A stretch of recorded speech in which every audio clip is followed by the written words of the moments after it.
காலை பொழுது. அழகான காடு முழுக்க பனி படர்ந்தது. பறவைகள் கூவின. இயற்கை எழுந்து விழித்தது.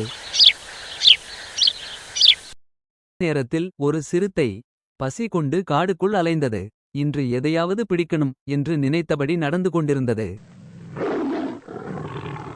அதற்கு பக்கத்தில் மலையடிவாரத்தில் ஒரு கருப்பு மானும் ஒரு புள்ளி மானும் அமைதியாக புல் மேய்ந்து கொண்டிருந்தன.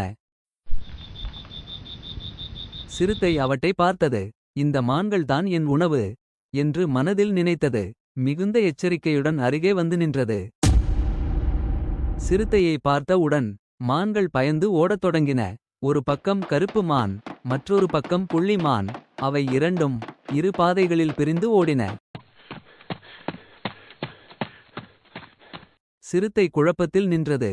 எதை துரத்தலாம் என்று யோசித்தது. கருப்பு மானை பிடிப்பதுதான் நல்லது, அதன் இறைச்சிதான் சுவையாக இருக்கும் என்று முடிவு செய்து அதன் பின்னால் ஓடத் தொடங்கியது. கருப்பு மான் எப்போதோ தொலைதூரம் ஓடிப்போய்விட்டது.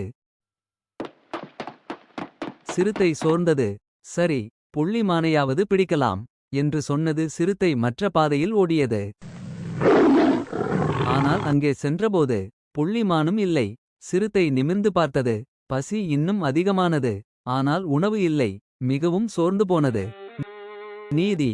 பேராசையில் தள்ளாட்டம் பட்டால் ஒன்றும் கிடைக்காது.